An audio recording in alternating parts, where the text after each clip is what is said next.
So the four boundless qualities cannot fail to cause us to develop genuine bodhicitta. So we can summarize those qualities in the phrase, a kind heart. The Dalai Lama talks about that and uses that a lot as a way of expressing the essence of what Buddhism is really all about. And then in skipping the two-line paragraph, Atisha was always placed in a unique emphasis on the importance of a kind heart. And rather than ask people, how are you? He would say, has your heart been kind? So interesting alternative expression that you could apply there. It is the power of kind or unkind intentions that makes an action positive or negative, strong or weak.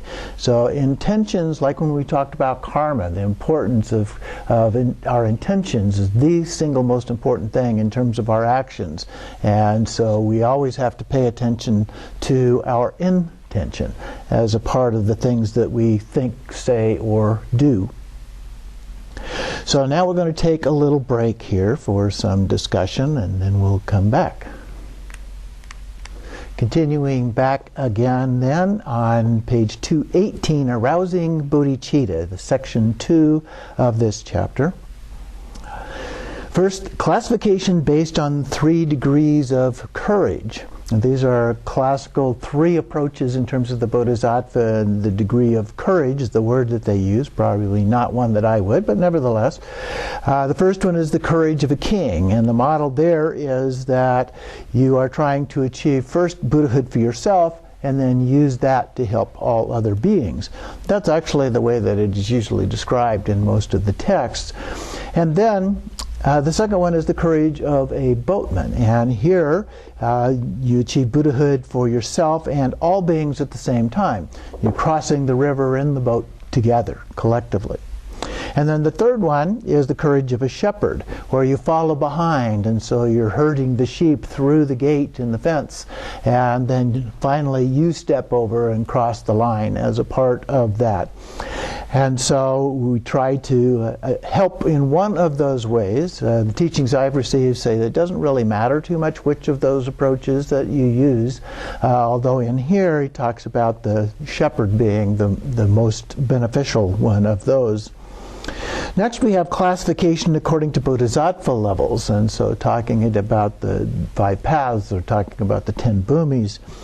So the paths of accumulating and joining, we have bodhicitta called arousing bodhicitta by practicing with aspiration. And then the 1st to the 7th bodhisattva levels, it's called arousing bodhicitta through excellent and perfectly pure intention. And then on the 3 pure levels, which would be 8 through 10, it is called arousing fully matured bodhicitta. And at the level of Buddhahood, sometimes called the 11th bhumi, is arousing bodhicitta free from all obscurations. So you can get a little bit of a sense of degrees of classification in terms of bodhicitta based on that.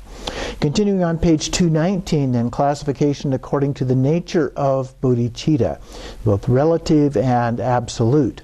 And of course relative includes both intention and application as a part of that. So he begins with addressing our intention, which we've talked about a fair amount, but below the quote in the last part of that little paragraph, I am going to do whatever will ensure that all beings attain the state of total Buddhahood. And that is the intention aspect of arousing bodhicitta. And then the application or the action part of bodhicitta.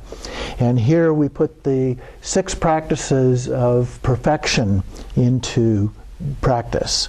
The 6 perfections, or the 6 paramitas.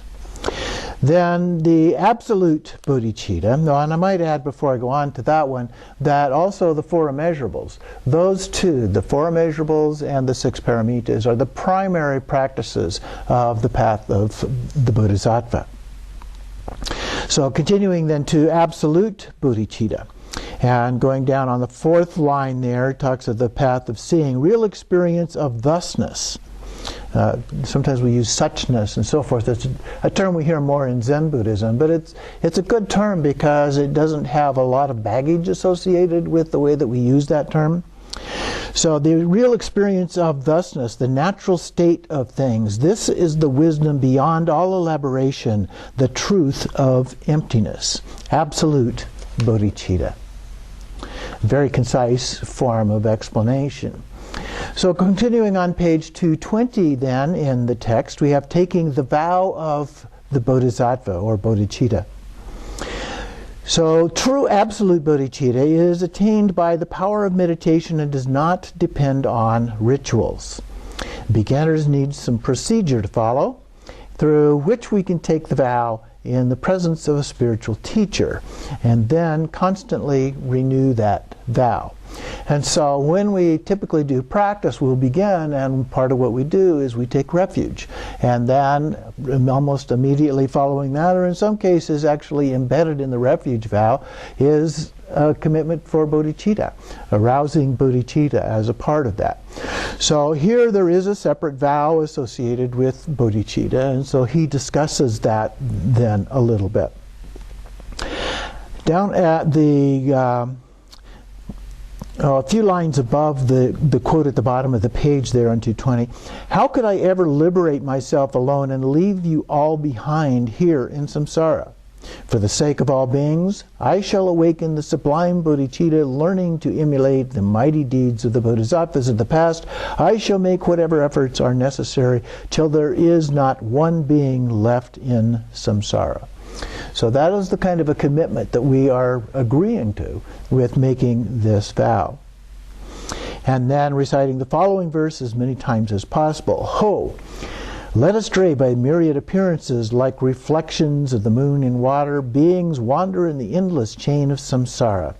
To bring them rest in the radiant space of awareness, with the four boundless qualities I arouse bodhicitta. And so we recite that verse, and typically when we do these vows, the verse parts we would recite 3 times. At the close, then we visualize the whole assembly melts into light from the outside into the teacher in the center. The teacher melts into light and dissolves into you, causing absolute bodhicitta present in the mind of the refuge deities to arise clearly in your own mind. And so this is very similar to doing a deity yoga practice, where we've got this arrangement of different beings and the Buddhas and the Bodhisattvas and so forth, and from the outside in we dissolve all of that and eventually into our mind. Our mind, like in Guru Yoga, merges with the essence of the deity and we go into emptiness. And so here the same type of thing, only here the description given in the text is a little bit different of the visualization, but we still merge our mind with that of the Buddhas and Bodhisattvas. Continuing then, at the top of the next page there, we make the wishing prayer. May bodhicitta precious and sublime arise where it has not yet come to be, and where it has arisen may it never fail but grow and flourish ever more and more. So we do a slightly different translation of that, but it is a part of our regular Sunday practices each week. And perhaps you do it as a part of your personal practice. I recite that as a part of my personal practice each day. And then dedicate the merit with the lines, emulating the hero Manjushri, Samantabhadra, and all those with knowledge. I too make perfect dedication of all actions that are positive. And there are a number of different dedication prayers. We can use whichever one of those that we are comfortable with or that familiar with, or you can use this one if you so choose. Then toward the bottom of the next paragraph, just below the middle of the page there, once bodhicitta has been aroused in you, whatever dharma practices you do will lead to the attainment of the perfect Buddhahood. And then the next paragraph, the teacher is setting you on the path of the great vehicle, so his kindness is greater than that of teachers who give you any other instructions. So that's one of the things, the sense of devotion that we have for the teacher is very, very important in Vajrayana, or the great vehicle, or other labels that are sometimes used for this set of practices. And so it's very important that we have a connection with the teacher. The teacher is, for us, the Buddha. The Buddha is no longer around in a human form, and so the teacher becomes the Buddha for us. And so we need a sense of commitment and devotion to that true nature of the teacher, regardless of any other thoughts that we might have, although we want to look at them in an ideal way as a part of that they are in fact the Buddha helping us along the path. And then at the bottom of the page it is said that the most important thing about bodhicitta is not arousing it, but rather that it has actually arisen. The love and compassion of bodhicitta must really be alive in us. And at the bottom of that paragraph, try to cultivate bodhicitta all the time. So that is one of the things at this level of the practice, and even as we move beyond that until complete enlightenment, it's a very important part. On one hand, we have the two wings of the bird as an analogy.